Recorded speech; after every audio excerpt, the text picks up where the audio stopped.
Studios అందరూ ఎలా ఉన్నారండి? భార్య భర్త బంధం. సో ఈ బంధాలు ఒకప్పుడు చాలా అంటే చాలా బ్యూటిఫుల్ గా ఉండేవి. ఇప్పుడు ఉన్నాయా అంటే లేవా అంటే ఏం చెప్పలేము. అందులోనే నాకు చాలా చిన్న వయసు. సో నీకు అంత వయసు ఉందా అమ్మా మాట్లాడేది అంటే నేనేం చెప్పలేను కానీ సమాధానం. సో దేనికైనా కూడా మనం ఏదైనా ఒక సిచ్యువేషన్ని ఆలోచిస్తే దాని గురించి ఎంతో కొంత కొన్ని మంచి విషయాలు అయితే తెలుస్తాయి అని నా నమ్మకం. నా చిన్ని బుర్రలో నాకు ఎంతో కొంత తెలిసిన కొన్ని విషయాలు షేర్ చేసుకుందామని నేను అనుకుంటున్నానండి. అదేంటంటే పూర్వకాలంలో 80s లో లాగా డైవర్స్ విడాకులు అనేవి అంతగా వినిపించేవి కాదు. ఎందుకంటే పాత మన చిన్నప్పుడు లేకపోతే అమ్మాయిలు చిన్నప్పుడు రిలేషన్స్ లో చూసుకుంటే విడాకులు ఇచ్చారో ఒకవేళ ఎక్కడో రేరు వినిపించినా కూడా అదొక పెద్ద భూత్ అనమాట అన్నట్టు వినిపించేది. మో అంత ఘోరం జరిగిపోయిందా అన్నట్టు ఫీల్ అయ్యేవాళ్ళు. ఈ రోజుల్లో డైవర్స్ అంటే ప్రతి ఒక్కరికి క్యాజువల్ అయిపోయింది, అది వినిపిస్తుంది. కాకపోతే డైవర్స్ ఇచ్చుకోవడానికి వాళ్ళ వాళ్ళ బాధలు సిచ్యువేషన్స్ దాని గురించి నేను మాట్లాడట్లేదు. ఎందుకంటే ఎవరి సిచ్యువేషన్స్ ఎవరికి ఉండే ఎన్విరాన్మెంట్ ఎవరికి ఉండే పరిస్థితులు ఎవరికి ఉండేవి వాళ్ళవి. సో డైవర్స్ ఇవ్వడం తప్ప రైటా అనే దాని గురించి నేను మాట్లాడట్లేదు. కాకపోతే పాతకాలంలో ఒక రిలేషన్ అంటే ఎలా కట్టుబడి ఉండేవాళ్ళు, ఇప్పుడు ఎలా కట్టుబడి ఉంటున్నారు అనే దాని గురించి మాత్రమే మాట్లాడుతున్నానండి. నేను డైవర్స్ గురించి అయితే మాట్లాడట్లేదు ఈ వీడియోలో.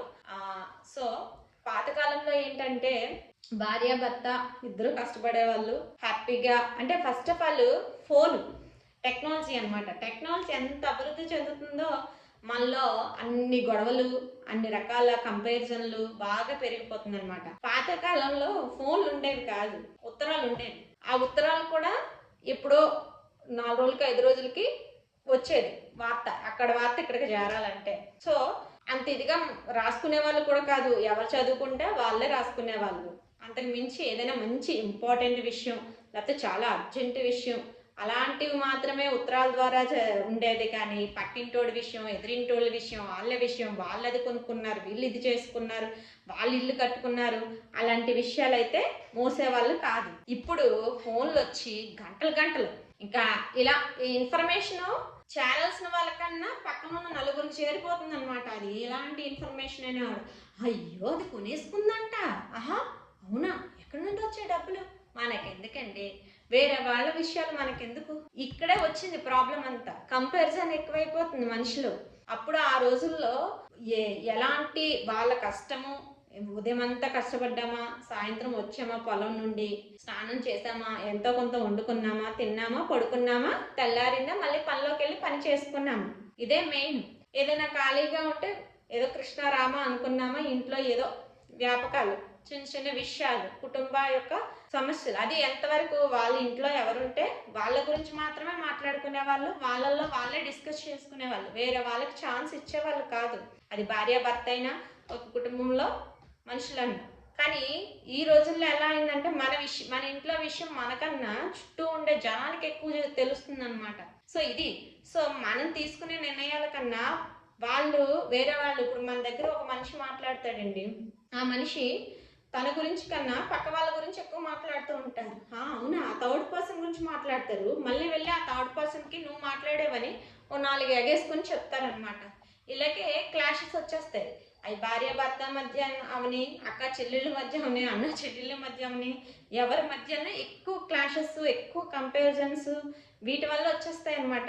ఇన్ఫర్మేషన్ ఎంతవరకు చేరాలో ఎంత చేరాలో ఏది చేరాలో అదే చేరాలి. అంతకు మించి ఎక్కువ చేరిందనుకో ఇలాగే గొడవలు వచ్చేస్తూ ఉంటాయి అనమాట. సో పాతకాలాన్ని చాలా ప్రశాంతమైన లైఫ్. ఏంటంటే ఫస్ట్ ఆఫ్ ఆల్ మాట్లాడుకోవడం, టీవీలు తక్కువ. సో మనం కూర్చొని మనసు విప్పి ఆ దొరికిన కొంచెం టైం అన్నా మాట్లాడుకోవటం, అది పక్క పక్కన కూర్చొని మాట్లాడుకోవడం ఎంత ప్రశాంతత ఉంటుందండి మనిషిలో. కానీ ఈ రోజుల్లో భార్య భర్తతో మాట్లాడడానికి టైం లేదు, భర్త భార్యతో మాట్లాడడానికి టైం. మాట్లాడుకోవడానికి టైం లేని వాళ్ళకి మనసు విప్పి మాట్లాడడానికి ఇంకెక్కడ దొరుకుతుంది. ఒకరిని అర్థం చేసుకునేంత టైం వాళ్ళకి ఎక్కడ ఉంటుందండి. సో ఇలాగే మిస్అండర్స్టాండింగ్స్ వచ్చేస్తాయి. మనిషి అర్థం చేసుకున్నప్పుడే కదా ఎటువంటి గొడవలు వచ్చినా నువ్వు నాకు కావాలి నేను నీకు ఉండాలి మనం విడిపోకూడదు మనకి పిల్లలు ఉన్నారు రేపు వాళ్ళ ఫ్యూచర్ ఏంటి అనేసి అనుకుంటారు. అలా కాకుండా వాళ్ళు మాట్లాడుకునే పాపం కమ్యూనికేషన్ తక్కువ ఉంటుంది, వాళ్ళకి అంత టైం ఉండదు ఈ రోజుల్లో. చుట్టూ ఉండే వాళ్ళు చెప్పుడు మాటలు చెప్పడం వల్ల వాళ్ళ బ్రెయిన్ బాగా ఇదే డ్యామేజ్ అయిపోయి లేనిపోని గొడవలు, చిన్నదానికి గొడవే, పెద్దదానికి గొడవే, లాస్ట్కి డైవర్స్ దగ్గరికి వెళ్ళిపోతూ ఉంటారు.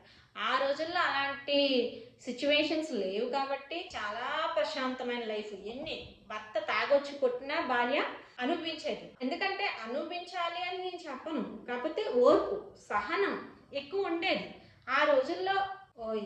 ప్రతి మనిషికి కూడా ఓర్పు, సహనం, ఏదో రోజు మారుతారులే అన్న సిచ్యువేషన్స్ ఎక్కువ ఉండేది.